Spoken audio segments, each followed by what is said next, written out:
So this is part 2 of cell cycle. Here we are going to discuss mitosis in detail.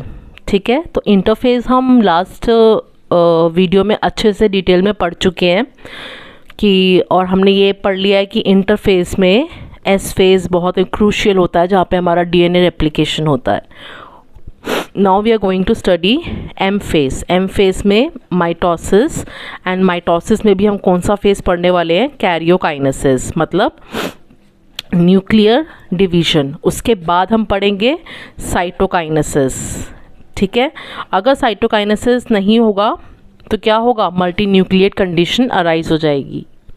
Okay, so now karyokinesis, it is, मैंने आपको बताया था, it has 4 phases, 4 stages. One is the prophase. ठीक है, one is the prophase, second is the metaphase, third is the anaphase, and fourth is the telophase. Okay, so मेरा starting के, अभी just starting में जो मेरा पेरेंट सेल है वो है मेरा 2n इज इक्वल्स टू 4. ठीक है, और मेरा जो इसका डीएनए कंटेंट है that is 16C. Now this has entered G1. G1 में क्या रहेगा? कुछ नहीं है, क्रोमोसोम नंबर सेम रहेगा और डीएनए कंटेंट भी सेम है.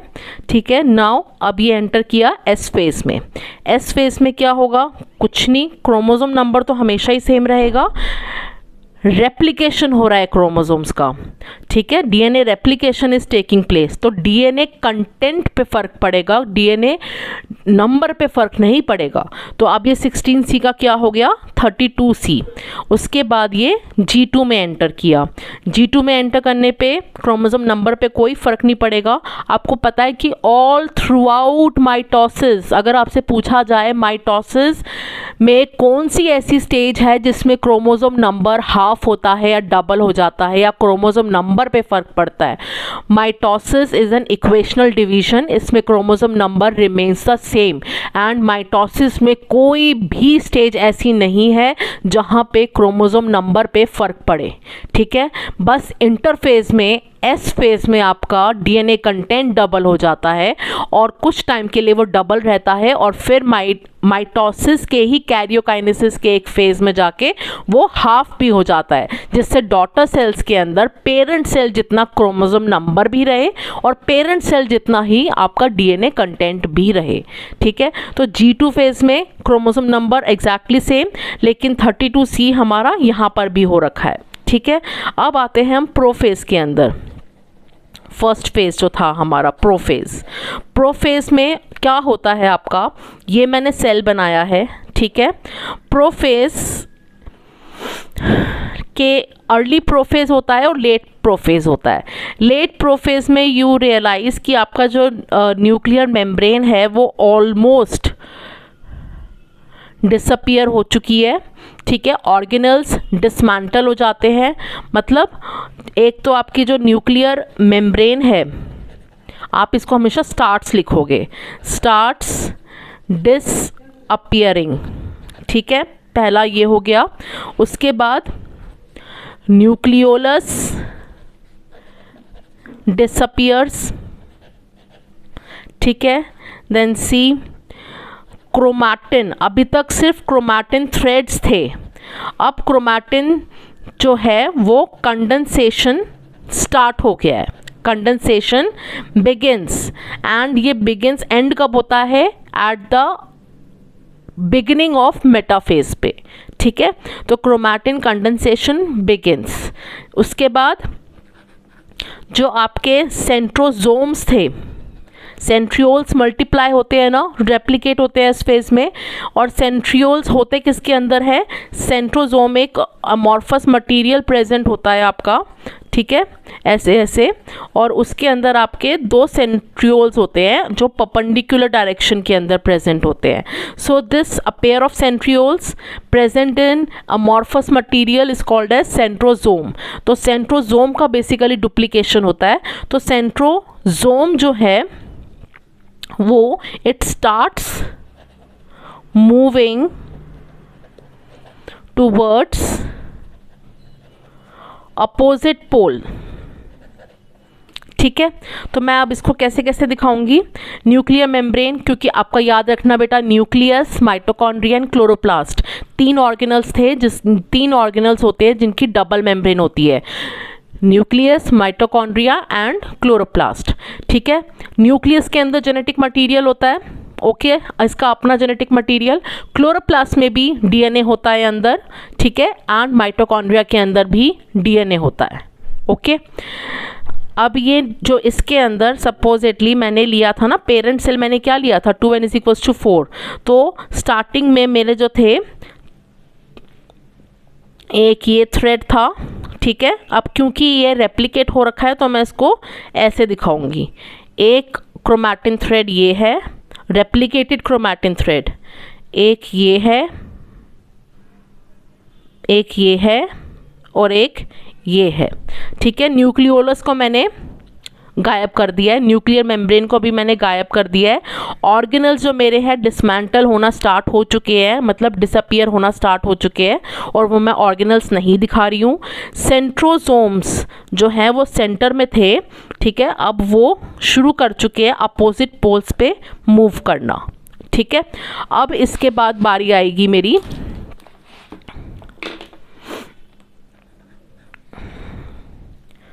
मेटाफेज की।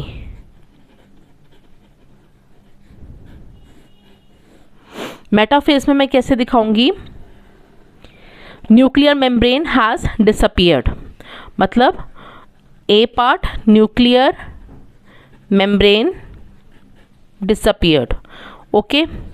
उसके बाद सेंट्रोसोम्स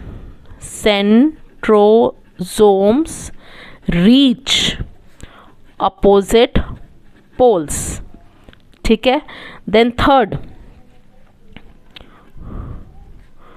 क्रोमोसोम्स आर सीन, मतलब जो क्रोमैटिन थ्रेड्स का जो कंडेंसेशन था अब वो खत्म हो गया है, क्रोमोसोम्स दिख रहे हैं, ठीक है। उसके बाद ये क्रोमोसोम्स जो हैं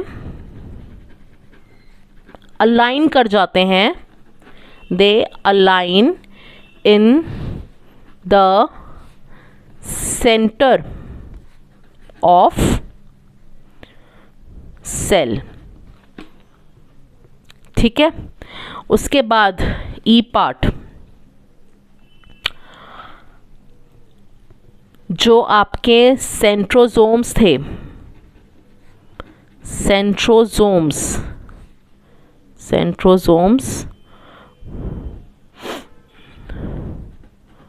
form microtubules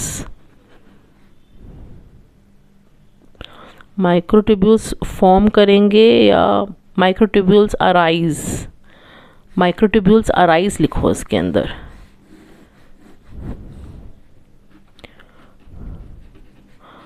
microtubules arise from centrosomes, ठीक है। ये सेंट्रोसोम अगर अपोजिट पोल पे पहुंच गया है, जब इसमें से माइक्रोट्यूब्यूल्स निकलते हैं ना, इस सेंट्रोसोम के अंदर क्या है, सेंट्रियोल्स, तो माइक्रोट्यूब्यूल्स बेसिकली आगे जाके क्या बनाते हैं, स्पिंडल फाइबर्स, ठीक है। तो ये जो माइक्रोट्यूब्यूल्स है बेसिकली निकल कहाँ से रहे हैं, सेंट्रोसोम से निकल रहे हैं, लेकिन इनको बना कौन रहा है, अरेंज कौन कर रहा है, सेंट्रियोल्स कर रहे हैं, ठीक है। तो ये जो स्ट्रक्चर जो बनता है ना, microtubules arising from the centrosomes, इसको हम कहते हैं एस्टर, ठीक है। तो what do we see at 2 ends of the poles of animal cells, aster, क्योंकि centrosomes are absent in plant cells में भी आपके माइक्रोट्यूब्यूल्स होंगे, स्पिंडल फाइबर्स बनेंगे, लेकिन एस्टर फॉर्मेशन नहीं मिलेगी। Aster formation is seen only in animals, ठीक है। अब इसको स्ट्रक्चर में अगर हम दिखाए तो ये एस्टर फॉर्मेशन दिख रही है आपको, ठीक है। उसके बाद जो मेरे क्रोमोसोम्स थे अब वो बिल्कुल छोटे हो चुके हैं, shortest and thickest, and they have aligned at the centre of the cell, ठीक है, इस तरीके से सेंटर में अलाइन हो चुके हैं। ओके, जब ये सेंटर में अलाइन हो जाते हैं तो हम इसे कहते हैं they align in the centre of the cell which is called as equatorial plate, which is called as, एक इमेजिनरी प्लेट होती है ये, imaginary equatorial plate. Okay, imaginary equatorial plate. अब यहाँ जो आपका एस्टर फॉर्मेशन दिखी है इन एनिमल सेल्स, ठीक है, and in case of plant cells microtubules arise at the two opposite poles of the cell. अब ये जो माइक्रोट्यूब्यूल्स हैं ये अराइज होते हैं and they reach the centromere. These are called as spindle fibers, ठीक है। सो माइक्रोट्यूब्यूल्स का फंक्शन क्या है? They form spindle fibres and spindle fibres ये अटैच कहाँ पे होते हैं? They attach to a particular position on the centromere called as kinetochore. Kinetochore क्यों? जैसे कि आपका ये एक क्रोमोसोम है, ये इसका सेंट्रोमियर है। अब इस सेंट्रोमियर को अगर देखा जाए ऐसे लेटे हुए को कि ये सेंट्रोमियर है, लेकिन इस सेंट्रोमियर के ना दोनों साइड पे डिस्क लाइक स्ट्रक्चर होता है। ये जो देख रहे हो ये disc like structure, disc like structure, ये डिस्क लाइक स्ट्रक्चर होता है। इसको हम एक जो ऊपर वाला जो आपका स्पिंडल फाइबर है वो यहाँ पे आता है, नीचे वाला स्पिंडल फाइबर यहाँ पे जाता है। तो ये दो जो स्पिंडल फाइबर्स जो होते हैं आपके, ये किस पे अटैच होते हैं? Disc like structures present on centromere. And what are these disc like structures present on centromere called? These are called as kinetochores, ठीक है। द स्पिंडल फाइबर्स कहाँ अटैच होते हैं? Precisely to the kinetochores on centromere. Okay, metaphase हो गया। Metaphase में एक तो क्रोमोसोम्स जो आपके हैं वो पूरे के पूरे कंडेंस हो चुके हैं एंड वो सेंटर में अलाइन हो गया अलोंग द इक्वेटोरियल प्लेट। आपके सेंट्रोसोम्स अपोजिट पोल पे पहुंच चुके हैं, they have formed spindle fibres. Spindle fibres जो है आपके काइनेटोकोर पे अटैच हो चुके हैं, ठीक है। Now what will be the next stage? Anaphase. अब एनाफेज में क्या होगा? सबसे पहले जो आपका सेल है वो थोड़ा सा इलोंगेट कर जाएगा, ठीक है, क्योंकि अब उसको दो पार्ट्स में डिवाइड होना है। एंड जो आपके ये स्पिंडल फाइबर्स जो अटैच हुए थे ना काइनेटोकोर पे, वो एकदम शॉर्टन हो जाएंगे। The spindle fibers contract। जैसे ही वो इतने लंबे थे पहले यहाँ तक के थे, अब वो जैसे ही कॉन्ट्रैक्ट होंगे तो होगा क्या? काइनेटोकोर के ऊपर पुल आएगा। काइनेटोकोर जो आपका ये ऐसे कहते हैं ना हम,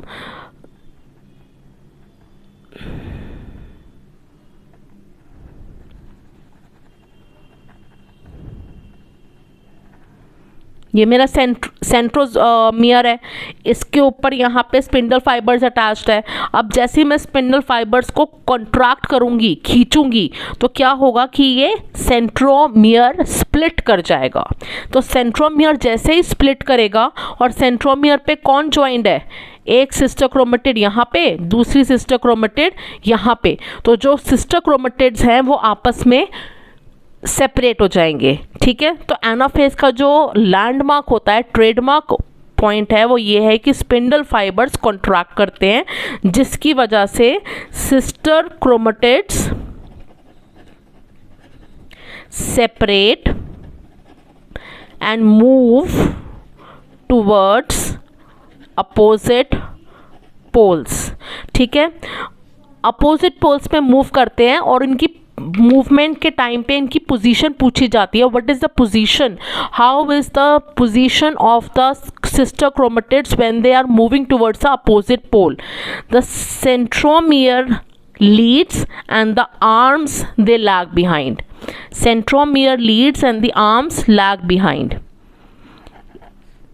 ये देखो ज़रा, यहाँ पे आपके 4 क्रोमोसोम्स थे और सिस्टर क्रोमेटिड्स कितने थे? 2 इसके, 2 इसके, 2 इसके और 2 इसके, 8। तो यहाँ पे 4 सिस्टर क्रोमेटिड्स ऊपर हो गए और 4 सिस्टर क्रोमेटिड्स मैं नीचे ले आ रही हूँ।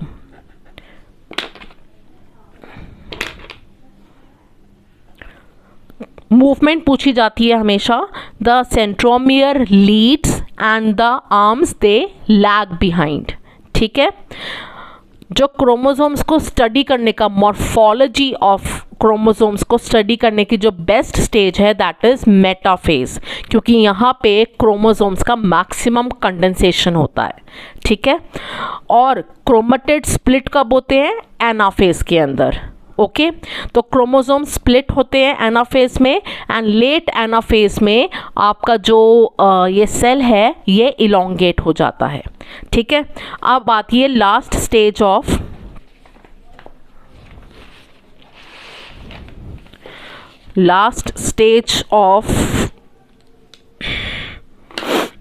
Karyokinesis, that is telophase. ठीक है, इसमें क्या होगा? सेल ऑलरेडी इलोंगेट हुआ पड़ा है।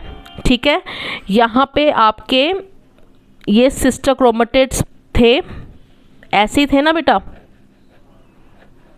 4 सिस्टर क्रोमेटिड्स यहाँ पे थे, 4 सिस्टर क्रोमेटिड्स यहाँ पे थे। ठीक है, all the sister chromatids have reached the poles. ठीक है, नाउ जो हुआ था, जो स्टार्टिंग में हुआ था सब कुछ उल्टा होगा। जो ये सिस्टर क्रोमेटिड्स जो थे दे स्टार्ट डीकंडेंसिंग।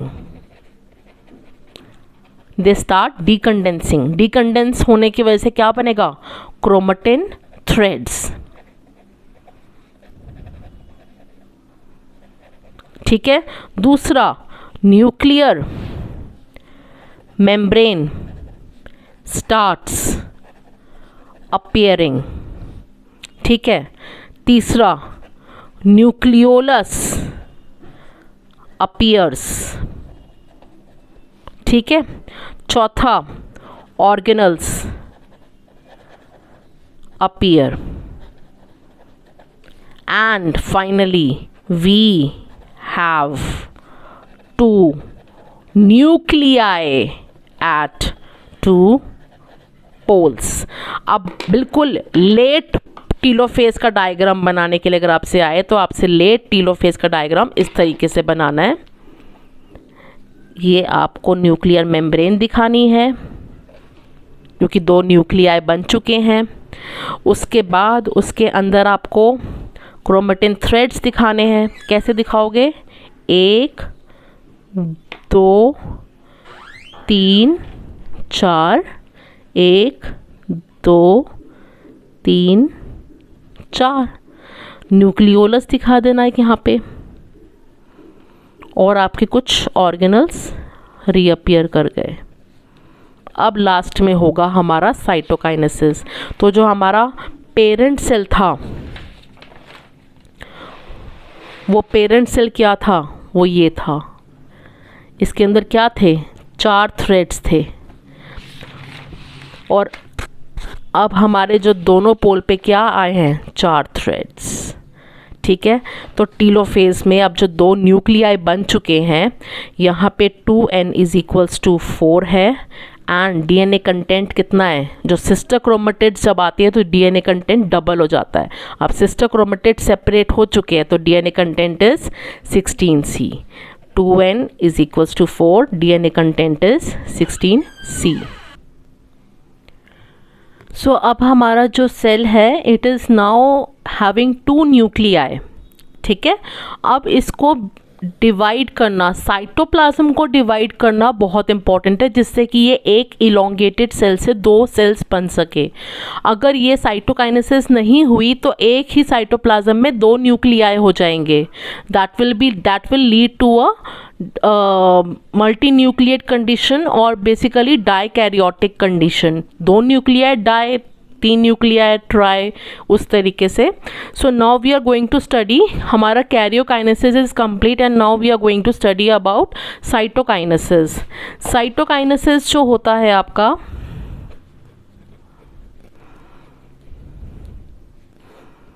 ठीक है, ये दो तरीके से होता है। एनिमल्स के अंदर ये फरो फॉर्मेशन से होता है और प्लांट सेल्स के अंदर ये सेल प्लेट फॉर्मेशन से होता है।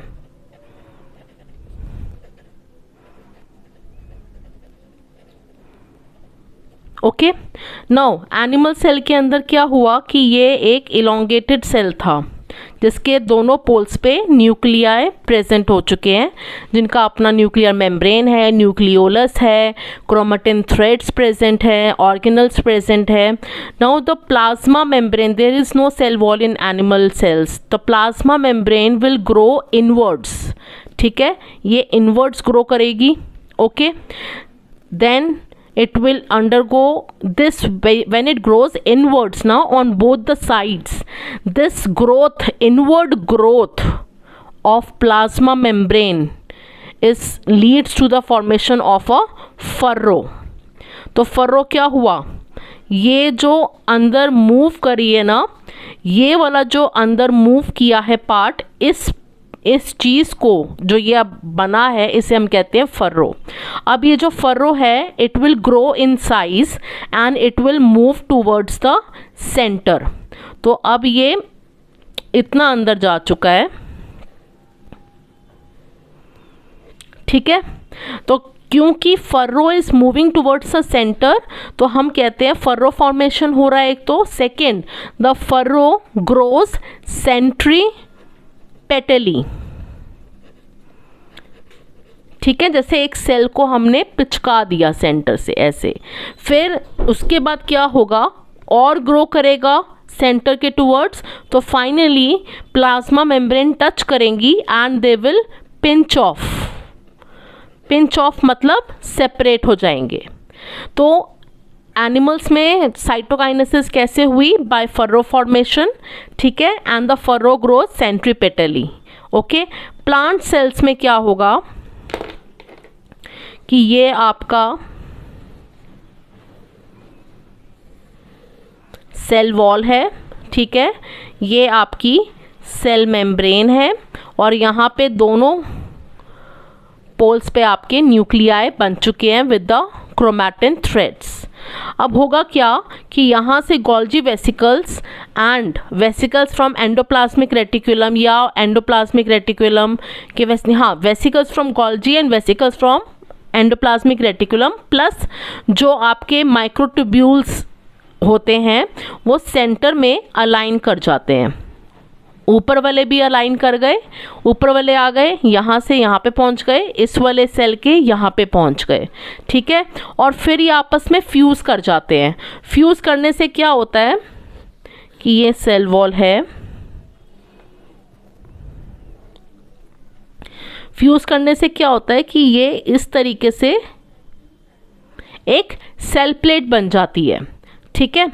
इस सेल प्लेट के अंदर जो ये वेसिकल्स आए थे गोल्जी बॉडीज़ के और ईआर के और माइक्रोट्यूब्यूल्स जो आए थे, इन गोल्जी वेसिकल्स और ईआर वेसिकल्स के अंदर क्या था, सेल्यूलोज एंड हेमीसेल्यूलोज, ठीक है, सेल्यूलोज, हेमीसेल्यूलोज एंड पेक्टिन, ठीक है। तो सेल्यूलोज हेमीसेल्यूलोज होने की वजह से ये एक तरीके से सेल वॉल फॉर्मेशन हो गई, तो सेल प्लेट बन चुकी है। अब ये सेल प्लेट जो है ये ग्रो करेगी आउटवर्ड्स, आउटवर्ड्स ग्रो करेगी, तो हम उसे क्या कहते हैं, सेंट्रीफ्यूगली।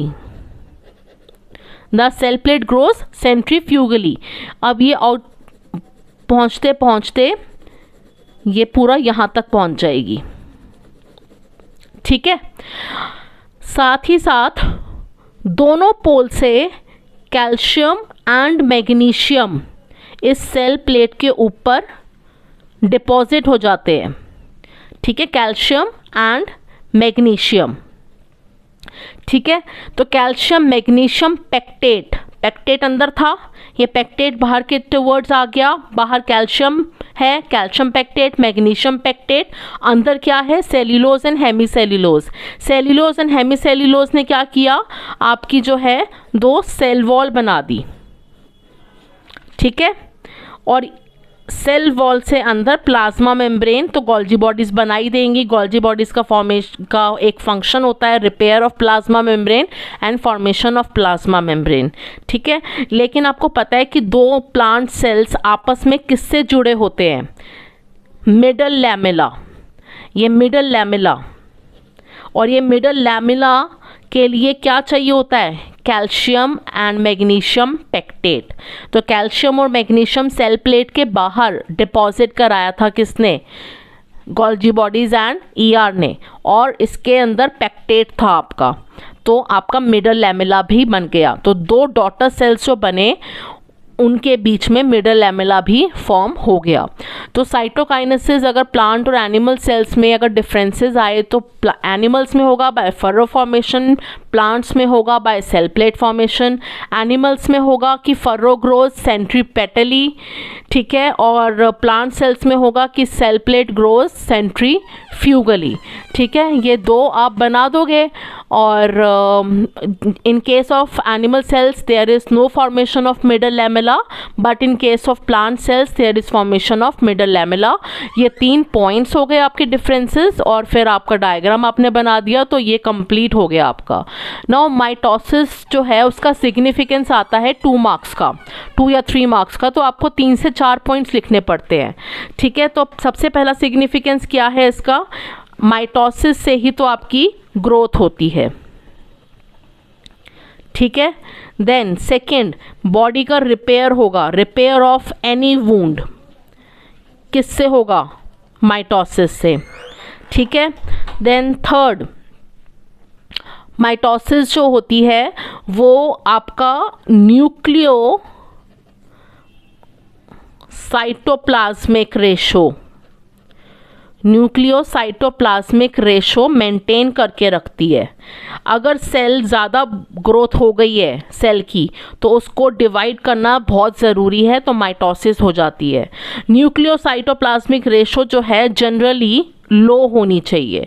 अगर ये न्यूक्लियोसाइटोप्लाज्मिक रेशो अगर ये लार्ज हो जाए तो फिर माइटोसिस होनी बहुत बहुत इम्पॉर्टेंट है। तो ग्रोथ हो गया, रिपेयर हो गया, और मेंटेनेंस ऑफ न्यूक्लियोसाइटोप्लाज्मिक रेशो हो गया, ठीक है। And then maintenance of chromosome number, it is called as equational division because the chromosome number remains the same, so mitosis is over.